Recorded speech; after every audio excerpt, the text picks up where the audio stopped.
Welcome back to Sulochana education.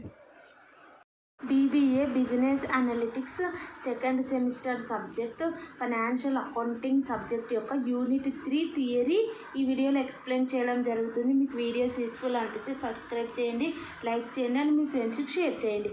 Unit 3లో first important question వచ్చేసి explain the provisions of Indian companies act regarding preparation and presentation of financial statements as per companies act 2013. ఇది important question. So ఇక్కడ మనకు main topic వచ్చేసి first question financial statements ఎలా prepare చేస్తాం and ఎలా present చేస్తాం, so ఏ ఫార్మాట్లో ఫైనాన్షియల్ స్టేట్మెంట్స్ అనేవి ప్రజెంట్ చేయాలి యాజ్ పర్ కంపెనీస్ యాక్ట్ 2013లో. సో ఏ ప్రావిజన్స్ ఉన్నాయి అనేది ఇక్కడ. So first definition the companies act 2013 governs the preparation and ఎలా ప్రిపరేషన్ చేయాలి ఫైనాన్షియల్ స్టేట్మెంట్స్, ఎలా ప్రజెంటేషన్ చేయాలి to ensure transparency and accuracy and compliance. These provisions aligned with Indian accounting standards. IndAS means Indian accounting standards. So ఇక్కడ companies act 2013 ఏదైతే ఉందో so ఇది rules అనేది frame చేస్తుంది గవర్నెన్స్గా. అంటే సో ఎలా ప్రిపరేషన్ చేయాలో ఫైనాన్షియల్ స్టేట్మెంట్స్, ఎలా ప్రజెంట్ చేయాలో financial statements, so that to maintain transparency and accuracy and follow rules and regulations, compliance. So ఇవన్నీ కూడా మనకు అలైన్డ్ విత్ ఇండియన్ అకౌంటింగ్ స్టాండర్డ్స్లో ఉంటాయి. సో ఇది మనకు. సో ఫస్ట్ మనకు మెయిన్ కాన్సెప్ట్ వచ్చేసి ఇక్కడ మనకు మెయిన్ రెండు ఉన్నాయి. ఎలా ప్రిపరేషన్ చేయాలో ఫైనాన్షియల్ స్టేట్మెంట్స్, ఎలా ప్రజెంటేషన్ చేయాల్సి ఉంటుంది ఫైనాన్షియల్ స్టేట్మెంట్స్ని. ఫస్ట్ మనం ప్రిపరేషన్ ఆఫ్ ఫైనల్ స్టేట్మెంట్స్ చూద్దాం. సో ప్రిపరేషన్ మనం ఫైనాన్షియల్ స్టేట్మెంట్స్ మనం ప్రిపేర్ చేయాలంటే అందులో కాంపోనెంట్స్ ఏముంటాయంటే ఫస్ట్ మనం ఫైనల్ ఆ స్టేట్మెంట్స్ ప్రిపేర్ చేయాలంటే మనకి ఏమేమి ప్రిపేర్ చేస్తాం. So P&L account, balance sheet, profit and loss account, cash flow statement, statement of changes in equity, ఈ 4 థింగ్స్ మనం ప్రిపేర్ చేస్తాం. సో ప్రిపేర్ చేసేటప్పుడు ఇవి మనం ప్రిపరేషన్ చేయాల్సిన థింగ్స్. సో బ్యాలెన్స్ షీట్ ఎందుకు ప్రిపేర్ చేస్తాం, కంపెనీ యొక్క ఫైనాన్షియల్ పొజిషన్ ప్రజెంట్ చేయడానికి. అండ్ P&L అకౌంట్ కంపెనీ యొక్క profits, losses, revenues, expenses, cash flow. So ఎంత క్యాష్ జనరేట్ అవుతుంది, సో ఎంత క్యాష్ ఇన్ఫ్లో అవుతుంది, అవుట్ఫ్లో అవుతుంది ఫ్రమ్ కంపెనీ ఏదైతే operating activities, investment activities, financing activities చేస్తుందో అందులో నుంచి ఇన్ఫ్లో అండ్ అవుట్ఫ్లో ఎంత జరుగుతుందో తెలుసుకోవడానికి. Statement of changes in equity means provide details about share capital ఎంత చేంజ్ అవుతుంది, రిజర్వ్స్ ఎలా చేంజ్ అవుతుంది తెలుసుకోవడానికి statement of changes in equity అనేది ప్రిపేర్ చేస్తాం.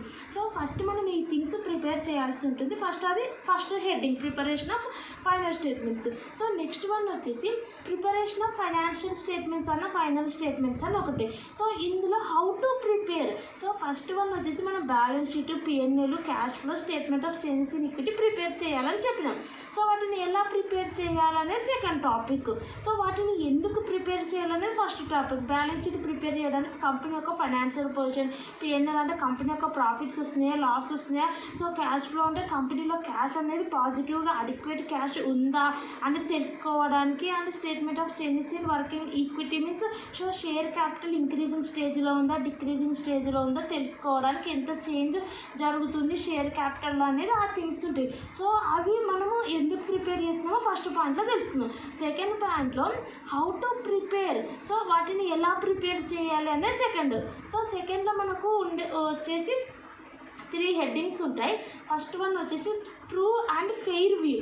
సెక్షన్ 129 ప్రకారం మనం ఏవైతే బ్యాలెన్స్ షీట్లు, ప్రాఫిట్ అండ్ లాస్లు, క్యాష్ ఫ్లో ఈ థింగ్స్ అన్నీ మనం ప్రిపేర్ చేసేటివన్నీ కూడా ట్రూ అండ్ ఫెయిర్గా ప్రిపేర్ చేయాల్సి ఉంటుంది. అంటే ట్రూ అండ్ ఫెయిర్గా ఎప్పుడు ప్రిపేర్ చేస్తాం, they must be prepared in compliance with accounting standards ఏవైతే సెట్ చేశారో బ్యాలెన్స్ షీట్కి ఉంటుంది, P&L అకౌంట్కి ఉంటుంది, క్యాష్ ఫ్లోకి ఉంటుంది. ఆ అకౌంటింగ్ స్టాండర్డ్స్ ఏవైతే సెట్ చేసినారో అందులో ఉన్నటువంటి standard rules and regulations follow చేసినప్పుడే కంపెనీ సో ట్రూ అండ్ ఫెయిర్గా చేసినట్టు ఫస్ట్ వన్. సెకండ్ వన్ కూడా సేమ్ అదే, compliance with accounting standards. Accounting standards compliance అంటే లీగల్ రూల్స్, ప్రొసీజర్స్ ఏవైతే విత్ అకౌంటింగ్ స్టాండర్డ్స్లో ఉన్నాయో సో అవి యూజ్ చేయాలి. Financial statements must comply with accounting standards as prescribed అందరు section ఉంటుంది. నెక్స్ట్ మ్యాండేటరీ అకౌంటింగ్ స్టాండర్డ్స్ మ్యాండేటరీగా అవి ఏవైతే చెప్తుందో సో ఏదైతే ప్రిస్క్రైబ్ చేస్తుందో ఆ ప్రొసీజర్ యూజ్ చేయాల్సి ఉంటుంది. సో ఇది ఈ అకౌంటింగ్ స్టాండర్డ్స్ ఇష్యూ చేసింది ICAI, institute of chartered accountant of India. Okay, ఇక్కడ మనం అకౌంటింగ్ స్టాండర్డ్స్ని యూజ్ చేయాలంటున్నాం. సో ఒక 3 అకౌంటింగ్ స్టాండర్డ్స్ రాయండి. AS1 accounting standard 1, AS3 accounting standard 3, AS10 accounting standard 10. Accounting standard 1లో అకౌంటింగ్ పాలసీస్ డిస్క్లోజర్ ఉంటుంది. సో ఇన్ దీస్ AS1లో వచ్చేసి డిస్క్లోజ్ ఆల్ అకౌంటింగ్ పాలసీస్, ఎలా మనం ప్రిపేర్ చేయాల్సి ఉంటుంది అకౌంటింగ్ అనేది ఉంటుంది. సో ఈ రూల్స్ ఉపయోగించాల్సి ఉంటుంది. క్యాష్ ఫ్లో స్టేట్మెంట్లో సో క్యాష్ ఫ్లోలో కూడా ఏ థింగ్స్ మనం యాడ్ చేయాలి, ఏవి డిలీట్ చేయాలి, ఎక్కడ ఫస్ట్ ఎంటర్ చేయాలి, దానికి ఒక ప్రొఫార్మా ఉంటుంది అకౌంటింగ్ AS3 అనేది. సో ఇప్పుడు మీకు ఎంత అవసరం అంతనే ఎక్స్ప్లెయిన్ చేసిన. క్యాష్ ఫ్లో స్టేట్మెంట్ ప్రొఫార్మా ఉంటుంది. ఆ రకంగా ఫిక్స్డ్ అసెట్స్ ట్రీట్మెంట్ ఎలా ఉంటుంది అనేది AS10లో ఉంటుంది. ఆ ఫిక్స్డ్ అసెట్స్ వచ్చినప్పుడు ఆ ప్రొఫార్మా AS10 ఏ ప్రొఫార్మా అయితే యూజ్ చేసినా అది చేయాల్సి ఉంటుంది. ఇది సెకండ్. అండ్ నెక్స్ట్ వన్ వచ్చేసి ఇక్కడ మనకు ప్రిపరేషన్ అయిపోయింది. మనం ఫస్ట్ వన్ ప్రిపరేషన్ ఎలా చేసినాం అంటే ప్రిపరేషన్ ఫైనాన్షియల్ స్టేట్మెంట్స్ ఎలా ప్రిపేర్ చేయాలి, ట్రూ అండ్ ఫెయిర్ అది అయిపోయింది. ఇప్పుడు ఎలా ప్రజెంటేషన్ చేయాలి అనేది ఇది సెకండ్ వన్.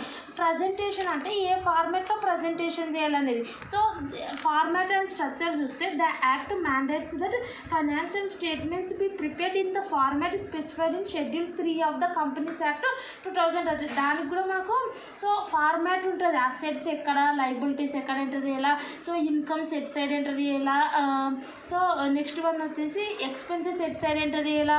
సో వాటికి సంబంధించిన ఫార్మాట్ యూజ్ చేసి ఎంటర్ చేయాల్సి ఉంటుంది. ఇప్పుడు బ్యాలెన్స్ షీట్లో మనకు సో అసెట్స్ ఉంటాయి, లైబిలిటీస్ ఉంటాయి, ప్రిస్క్రైబ్డ్ ఫార్మాట్ ఉంది proforma. So first liabilities amount, assets amount.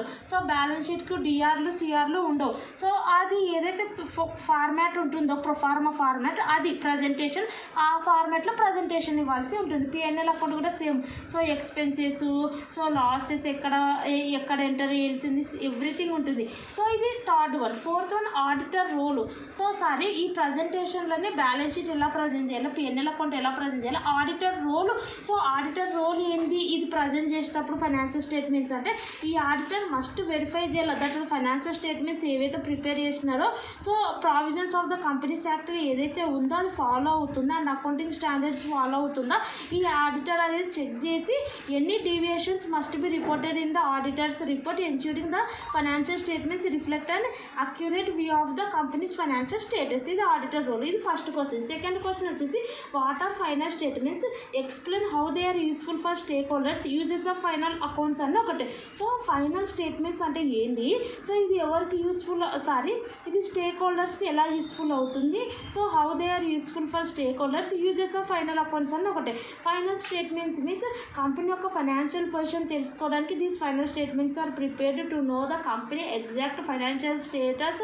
So company having profits or not, so company యొక్క అసెట్స్ ఎలా ఉన్నాయి, కంపెనీ యొక్క లైబిలిటీస్ ఎలా ఉన్నాయి తెలుసుకోవడానికి. మెయిన్స్ వచ్చేసి ఇది formal record that provide summary of all business financial activities అన్నీ కూడా ప్రొవైడ్ చేస్తుంది ఓవర్ ఏ స్పెసిఫిక్ పీరియడ్. ఇందులో కాంపోనెంట్స్ మనం ఏమేమి ఉంటాయి, ట్రేడింగ్ అకౌంట్ ఫస్ట్ ప్రిపేర్ చేస్తాం. సో ఈ ట్రేడింగ్ అకౌంట్లో enter buying and selling of గూడ్స్లో ఏవైతే ట్రాన్సాక్షన్స్ అక్కర్ అయితే అవి వేస్తాం. ప్రాఫిట్ అండ్ లాస్ వచ్చేసి ఇక్కడ మంచి profits and expenses and losses. So ఇక్కడ మనం P&L అకౌంట్లో వేస్తాం. Balance sheet include all assets and liabilities ఉంటాయి. ఇవి కాంపోనెంట్స్. సో ఇది ఎవరికి యూస్ఫుల్నెస్ ఆఫ్ ఫైనాన్షియల్ అన్న ఫైనల్ స్టేట్మెంట్స్ అన్న ఒకటే. టు స్టేక్ హోల్డర్స్ ఎవరెవరికి యూస్ఫుల్ అయితే స్టేక్ హోల్డర్స్ కంటే ఇందులో మన స్టేక్ హోల్డర్స్లో సో యూజెస్ ఎవరెవరు యూజ్ చేసుకుంటారు, ఇన్వెస్టర్స్ వచ్చేసి డెఫినెట్లీ అడుగుతారు వాళ్ళు కంపెనీ యొక్క ఫైనాన్షియల్ రిపోర్ట్స్. సో వీళ్ళకి అవసరం ఫైనాన్షియల్ స్టేట్మెంట్స్. అండ్ ఎందుకంటే వీళ్ళు ఇన్వెస్ట్మెంట్ చేస్తుంటారు కాబట్టి ఏ దాంట్లో ఇన్వెస్ట్మెంట్ చేయాలి, ఏ కంపెనీలో సెలెక్ట్ చేసుకుంటే ఆ కంపెనీ యొక్క ఫైనాన్షియల్ స్టేట్మెంట్స్ అవసరం. మేనేజ్మెంట్కి అవసరం, ఏదైనా బడ్జెటింగ్ ప్లానింగ్ సో ఏదైనా చేయాలన్నా సరే వాళ్ళు ఫస్ట్ కంపెనీ యొక్క ఫైనాన్షియల్ పొజిషన్ ఏంటి, ప్రాఫిట్స్ ఎన్ని ఉన్నాయి దాన్ని బట్టి బడ్జెట్ చేస్తారు. క్రెడిటర్స్ అండ్ లెండర్స్, సో వీళ్ళు ఏదైతే క్రెడిటర్స్ లెండర్స్ అంటే కంపెనీకి అప్పిస్తారు ఈ క్రెడిటర్స్ లెండర్స్. సో వాళ్ళు కూడా కంపెనీ యొక్క సో ఫైనాన్షియల్ పొజిషన్ తెలుసుకొని తర్వాతనే నెక్స్ట్ ఇవ్వాలన్నా లేదా డిసైడ్ చేసుకుంటారు. వీళ్ళకి కూడా అవసరం. నెక్స్ట్ వన్ వచ్చేసి ఎంప్లాయీస్, ట్రేడ్ యూనియన్స్ కూడా అవసరం. ఎంప్లాయీస్ ఏదైనా బోనస్ సో ఏదైనా శాలరీ ఇంక్రిమెంట్స్ చేయాలన్నా వాళ్ళ యొక్క ఫైనాన్షియల్ పొజిషన్ కంపెనీదే తెలుసుకున్నాకనే అడుగుతారు. సో అడిక్వేట్ క్యాష్ ఉంటే ఎక్స్పెక్ట్ చేస్తారు. గవర్నమెంట్ అండ్ రెగ్యులేటర్ అథారిటీస్ వాళ్ళకి ట్యాక్స్ ఫిల్లింగ్ సో వాళ్ళకు కూడా మనం ITR ఫైల్ చేయాల్సింది, మన ఫైనాన్షియల్ పొజిషన్ డిస్క్లోజ్ చేయాల్సి ఉంటుంది. Customers and suppliers. సో ఇది థర్డ్ క్వశ్చన్ వచ్చేసి explain the contents and preparation of profit and loss loss account. So ఇందులో మనకు profit and loss account means ఇందులో net profit or it is a financial statement that shows the net profit or net loss of a business during a specific period. This account is prepared after the trading account. ఈ account వచ్చేసి profit ఎంత వచ్చింది, loss ఎంత వచ్చింది business తెలుసుకోవడానికి prepare చేస్తారు. Trading account తర్వాత prepare చేస్తారు. ఇందులో మనకు కంటెంట్స్ అండ్ ప్రిపరేషన్ ఆఫ్ పేనెట్. కంటెంట్స్ అంటే ఏమేమి ఎలిమెంట్స్ ఉంటాయి, ఎలా ప్రిపరేషన్ చేస్తారు. సో కంటెంట్స్ ఏమేమి ఉంటాయంటే మనకు డెబిట్ సైడ్లో ఎక్స్పెన్సెస్ అండ్ లాసెస్ ఉంటాయి. సో ఈ డెబిట్ సైడ్లో ఏమేమి ఉంటాయంటే indirect expenses, depreciation, interest paid, discount allowed, bad debts, administrative expenses, selling and distribution expenses ఉంటాయి. ఇవన్నీ కూడా డెబిట్ సైడ్ ఎంటర్ చేస్తాం. ఇండైరెక్ట్ ఎక్స్పెన్సెస్ అంటే rent, salaries, insurance, postage, stationery. Depreciation అంటే సో డిప్రిసియేషన్ కూడా డెబిట్ సైడ్ మనం enter చేస్తాం. So అది ఫిక్స్డ్ అసెట్లో ఏదైతే అసెట్ ఉందో దానికి సంబంధించిన depreciation reduction in the value of the fixed asset. So fixed అసెట్లో నుంచి depreciation amount debit side minus చేస్తాం. ఇంట్రెస్ట్ పెయిడ్, డిస్కౌంట్ ఏదైతే మనం కస్టమర్స్కి ఇస్తున్నామో దట్ అమౌంట్ ఆల్సో మనం పోస్ట్ చేస్తాం debit side in the PNL account. So bad debts కూడా ఇర్రికవర్డ్ అంటే బ్యాడ్ డెబ్ట్స్ రావు కస్టమర్స్ నుంచి. Irrecovered debts, administrative expenses, so selling and distribution expenses. Credit side మనం ఏమేమి ఎంటర్ చేస్తామంటే gross profit, interest received, commission received. Credit side అంటే అన్ని incomes, gains. అంటే ఫస్ట్ మనకి ఇక క్రెడిట్ సైడ్లో ట్రేడింగ్ అకౌంట్ తర్వాత ప్రిపేర్ చేస్తాం కాబట్టి ట్రేడింగ్ అకౌంట్లో ఏదైతే గ్రాస్ ప్రాఫిట్ వచ్చిందో అది క్రెడిట్ సైడ్లో వస్తుంది. ఒకవేళ ట్రేడింగ్ అకౌంట్లో మనకు గ్రాస్ లాస్ వస్తే అది డెబిట్ సైడ్ వస్తుంది. సో అది ఫస్ట్ మనం ఎంటర్ చేసినాకనే నెక్స్ట్ ఏవైతే ఉన్నాయో అవి ఎంటర్ చేస్తాం. So first gross profit, next interest received, commission received, discount received, ఏదైతే మనకు ఇన్కమ్ వస్తుందో, profit and sale of asset, ఏదైనా అసెట్ సేల్ చేస్తే ప్రాఫిట్, అదర్ ఆపరేటింగ్ ఇన్కమ్స్, ఇవన్నీ కూడా మనకు వస్తాయి. సో ఫస్ట్ కంటెంట్స్ ఏముంటాయి అనేది అర్థమైంది. ఎలా ప్రిపరేషన్ చేస్తాం పిఎన్ఎల్ అకౌంట్. ఫస్ట్ మనం స్టార్టింగ్ వచ్చేసి gross profit, gross loss trading account నుంచి తీసుకుంటాం, అది ఎంటర్ చేస్తాం. Second all incomes gains credit side. Third all expenses and losses debit side enter చేస్తాం. ఫోర్త్ వన్ అంతా కూడా మనం డిఫరెన్స్ అనేది చెక్ చేస్తాం. టోటల్ డెబిట్ సైడ్ ఎంత, టోటల్ క్రెడిట్ సైడ్ ఎంత. అంటే క్రెడిట్ సైడ్ అంటే టోటల్ ఇన్కమ్స్ ఎంత, డెబిట్ సైడ్ అంటే టోటల్ ఎక్స్పెన్సెస్ ఎంత. సో క్యాలిక్యులేట్ చేసి వాటి యొక్క డిఫరెన్సెస్ అనేది క్యాలిక్యులేషన్ చేస్తాం. Calculate the difference between the total incomes and total expenses. ఒకవేళ స్టెప్ 5 వచ్చేసి ఒకవేళ ఇన్కమ్ ఏదైతే డిఫరెన్స్ ఇన్కమ్స్లో నుంచి ఎక్స్పెన్సెస్ మైనస్ చేస్తాం, అది 4th స్టెప్. ఓకే, 5th స్టెప్లో ఏం చేస్తామంటే ఒకవేళ ఇన్కమ్ సైడ్ ఎక్కువ అమౌంట్ ఉందనుకో ఎక్స్పెన్సెస్ కన్నా, అప్పుడు మనం ఏదైతే రిమైనింగ్ బ్యాలెన్స్ డిఫరెన్స్ అమౌంట్ అనేది నెట్ ప్రాఫిట్ అని డెబిట్ సైడ్ ఎంటర్ చేస్తాం. సో ఏదైతే ఎక్స్పెన్సెస్ ఎక్కువ ఉన్నాయనుకో ఇన్కమ్ కన్నా, సో అప్పుడు ఏదైతే మనం ఇక్కడ డిఫరెన్స్ బ్యాలెన్స్ స్టెప్ 4లో క్యాలిక్యులేషన్ చేసి ఉంటాం కదా, ఆ డిఫరెన్స్ బ్యాలెన్స్ ఎక్కడ ఎంటర్ చేస్తామంటే ఏవైతే ఎక్స్పెన్సెస్ ఎక్కువ ఉంటాయో సో ఆ ఎక్స్పెన్సెస్ అంటే debit side. Okay sorry, expenses ఎక్కువ ఉంటే క్రెడిట్ సైడ్ ఎంటర్ చేస్తాం. సో ఎక్స్పెన్సెస్ ఎక్కువ ఉంటే సో డిఫరెన్స్ ఏదైతే ఉందో అది నెట్ లాస్ అని క్రెడిట్ సైడ్ ఎంటర్ చేస్తాం. ఇది ఒకటి. అండ్ స్టెప్ 7 వచ్చేసి ట్రాన్స్ఫర్ ద ఆ నెట్ ప్రాఫిట్, నెట్ లాస్ ఏదైతే వచ్చిందో క్యాపిటల్ అకౌంట్కి ట్రాన్స్ఫర్ చేస్తాం. ఇది అనేది already trading PNL account steps వచ్చేసి మనం ఏదైతే క్యాలిక్యులేషన్ చేస్తామో ఆల్రెడీ ఈ యూనిట్లో. So trading PNL account balance sheet వచ్చేసి అడుగుతారు. సో ఆ video already problematic video explain చేయడం జరిగింది, అది తెలిస్తే మీకు ఈ స్టెప్స్ అనేవి ఈజీ. దాని 4th క్వశ్చన్ వచ్చేసి distinguish between trading account and PNL account. So trading account, PNL account. So trading account ఎందుకు ప్రిపేర్ చేస్తామంటే గ్రాస్ ప్రాఫిట్, గ్రాస్ లాస్ తెలియడానికి, ఇది నెట్ ప్రాఫిట్, నెట్ లాస్ తెలియడానికి. సెకండ్ వచ్చేసి ఇది ఫస్ట్ ప్రిపేర్ చేస్తాం during the preparation of final accounts అంటే trading PNL account balance sheet. అందులో ఫస్ట్ ఇది వచ్చేసి ఆఫ్టర్ ట్రేడింగ్ అకౌంట్. ఇందులో మనకు వచ్చేసి purchases, wages, carriage inward, direct expenses ఉంటాయి సింపుల్గా. ఇందులో ఇండైరెక్ట్ ఎక్స్పెన్సెస్ ఉంటాయి. ఇది ట్రేడింగ్ యాక్టివిటీస్ కోసం యూజ్ చేస్తాం, బయింగ్ అండ్ సెల్లింగ్. ఇది బిజినెస్ యొక్క ఆపరేషన్స్ ఎఫిషియన్స్గా చేస్తున్నారా తెలుసుకోవడానికి ఇది. ఇందులో మెయిన్ వచ్చేసి గ్రాస్ ప్రాఫిట్, గ్రాస్ లాస్ అనేది వస్తుంది. ఇక్కడ resulting balance net profit, net loss అనేది వస్తుంది. ఈ గ్రాస్ ప్రాఫిట్, గ్రాస్ లాస్ వచ్చేసి పిఎన్ఎల్ అకౌంట్కి ట్రాన్స్ఫర్ చేస్తాం. ఈ నెట్ ప్రాఫిట్, నెట్ లాస్ వచ్చేసి క్యాపిటల్ అకౌంట్కి ట్రాన్స్ఫర్ చేస్తాం బ్యాలెన్స్ షీట్లో liability side. And next one వచ్చేసి it is prepared for each accounting period to analyse trading balance. So each accounting పీరియడ్కి మనం క్యాలిక్యులేషన్ చేస్తాం. ఇదే at the end of each accounting పీరియడే same each accounting పీరియడ్కి trading prepare చేసినాము ఆటోమేటిక్గా PNL account కూడా prepare చేస్తాం. ఈచ్ అకౌంటింగ్ పీరియడ్కి 2 ప్రిపేర్ చేస్తాం, కానీ ఇది ట్రేడింగ్ పర్ఫార్మెన్స్ తెలియడానికి, ఇది ఆపరేషనల్ ప్రాఫిటబిలిటీ తెలియడానికి ప్రిపేర్ చేస్తాం. ఇందులో examples sales returns, opening stock, these are the things ఉంటాయి. ఇక్కడ వచ్చేసి gross profit, rent, salaries, commission received, depreciation. So అట్లా ఎగ్జాంపుల్స్ రాయండి. నెక్స్ట్ వచ్చేసి it helps in determine the efficiency of core business operations. ఏదైతే బిజినెస్ యొక్క దాంట్లో ప్రాఫిట్ ఎలా వచ్చిందో తెలుసుకోవడానికి ఇది యూజ్ చేస్తాం. కాబట్టి ఇక్కడ మనకి ఎఫిషియన్సీ అనేది అర్థమవుతుంది బిజినెస్ ఆపరేషన్స్లో. ఇక్కడ ఓవరాల్ ఫైనాన్షియల్ పర్ఫార్మెన్స్ అనేది అర్థమవుతుంది. ఫైనాన్షియల్గా నాకు ప్రాఫిట్ ఉందా లాస్ ఉందా అనేది తెలుస్తుంది. ఇక్కడ వచ్చేసి మెయిన్ ఫోకస్ ఏముంటుంది, gross profit or gross loss calculation చేయడానికి ఇక్కడ main focus calculating net profit or net loss. And 5th question వచ్చేసి steps in preparation of trading account. So trading account preparation చేసేటప్పుడు సో ఏ స్టెప్స్ యూజ్ చేసి preparation చేస్తాం. Trading account main వచ్చేసి gross profit or gross loss అనేది determine చేయడానికి from the main business activities స్టార్టికల్ buying and selling of goods. ఇది main importance. Trading account వచ్చేసి గ్రాస్ ప్రాఫిట్ క్యాలిక్యులేషన్ చేయడానికి, బిజినెస్ యొక్క పర్ఫార్మెన్స్ తెలుసుకోవడం, cost management. And steps in preparation of trading account వచ్చేసి ఇక్కడ కూడా మన కంటెంట్స్ ఆఫ్ P&L అకౌంట్లో మన డెబిట్ సైడ్ ఏవైతే ఉన్నాయి సో అండ్ క్రెడిట్ సైడ్ ఏ ఉన్నాయి సో అది చేసినాం కదా. సేమ్ యాస్టీస్ ఇక్కడ కూడా మనకు debit side and credit side ఉంటుంది. డెబిట్ సైడ్ వచ్చేసి మనకు opening stock, purchases, direct expenses వస్తాయి. సో క్రెడిట్ సైడ్ వచ్చేసి ఓన్లీ 2 థింగ్స్ మాత్రం వస్తాయి, సేల్స్, క్లోజింగ్ స్టాక్ వస్తుంది. ఓకే, ఇది సో ఇవి హెడ్డింగ్స్. మీరు డెబిట్ సైడ్ ఏవైతే ఉన్నాయో ఈ 3 అండ్ క్రెడిట్ సైడ్ ఏవైతే 2 ఉన్నాయో ఇవి హెడ్డింగ్స్. లోపల మీరు ఏదైనా ఓపెనింగ్ స్టాక్ అనేది ప్రాబ్లంలో కనిపిస్తే దట్ అమౌంట్ అనేది మనం షుడ్ బి డెబిటెడ్ చేయాలి ఇన్ ద ట్రేడింగ్ అకౌంట్లో.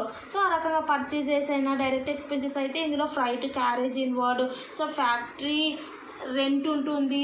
సో ఈ రకంగా ఏవైతే వేజెస్ సో అవన్నీ కూడా ఆ రకంగా మీరు రాయాల్సి ఉంటుంది. సేల్స్ ఏదైనా కనిపిస్తే కూడా అది అనేది మనకు ప్రాబ్లంలో కనిపిస్తే మనము క్రెడిట్ సైడ్ అనేది ఎంటర్ చేయాల్సి ఉంటుంది ట్రేడింగ్ అకౌంట్లో. సో ఆ రకంగా రాయాల్సి ఉంటుంది. అండ్ నెక్స్ట్ వన్ వచ్చేసి అండ్ ఇక్కడ మనం చూస్తే కంటెంట్స్ ఆఫ్ ట్రేడింగ్ అకౌంట్ ఏవైతే స్టెప్స్ ఏవైతే యూజ్ చేస్తాం ప్రిపరేషన్ ఆఫ్ ట్రేడింగ్ అకౌంట్లో. సో ఫస్ట్ వన్ వచ్చేసి ఏమేమి కంటెంట్స్ ఎలిమెంట్స్ ఉంటాయి అనేది అయిపోయింది. సో ఇప్పుడు ప్రొఫార్మా మీరు డ్రా చేయాల్సి ఉంటుంది. Proforma trading account of person name for year ended year. So DR, CR ఉంటుంది ఎందుకంటే అకౌంట్ కాబట్టి. Particulars amount common.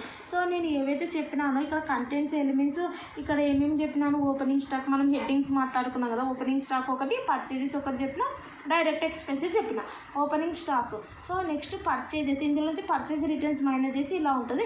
DR అంటే ఇటు సైడ్ రాసేవాడికి 2 అని పెట్టుకోవాలా, CR అంటే ఇటు సైడ్ రాసే దాంట్లోకి బై అని పెట్టుకోవాలా.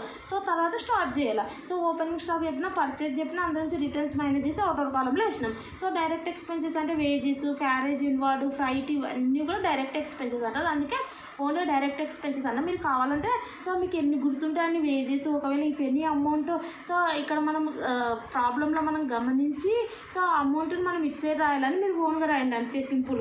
సో ఇక్కడ వచ్చేసి ఆ సింగిల్ లైన్ మీనింగ్ రాసినా మీకు మార్క్స్ పడతాయి. సో ఏదన్నా ప్రాబ్లంలో మీకు సేల్స్ అనే పదం కనిపిస్తే సో దట్ అమౌంట్ అనేది మనం should B credited in trading account. So ఆ రకంగా రాయాల్సి ఉంటుంది. క్లోజింగ్ స్టాక్ కూడా అంతే. ఈ రకంగా మనం చేసినాక ఇటు సైడ్ ఏమో గ్రాస్ ప్రాఫిట్ వస్తుంది, ఒకవేళ ఇటు సైడ్ అయితే గ్రాస్ లాస్ వస్తుంది. ఈ గ్రాస్ ప్రాఫిట్ P&L అకౌంట్కి ట్రాన్స్ఫర్ చేస్తాం, ఈ గ్రాస్ లాస్ అనేది కూడా P&L అకౌంట్కి ట్రాన్స్ఫర్ చేస్తాం. ఇది మనకు ప్రొఫార్మా. ఇది లాస్ట్ క్వశ్చన్. మీకు వీడియోస్ యూస్ఫుల్ అనిపిస్తే సబ్స్క్రైబ్ చేయండి, లైక్ చేయండి, కామెంట్ చేయండి, మీ ఫ్రెండ్స్కి షేర్ చేయండి. And thanks for watching.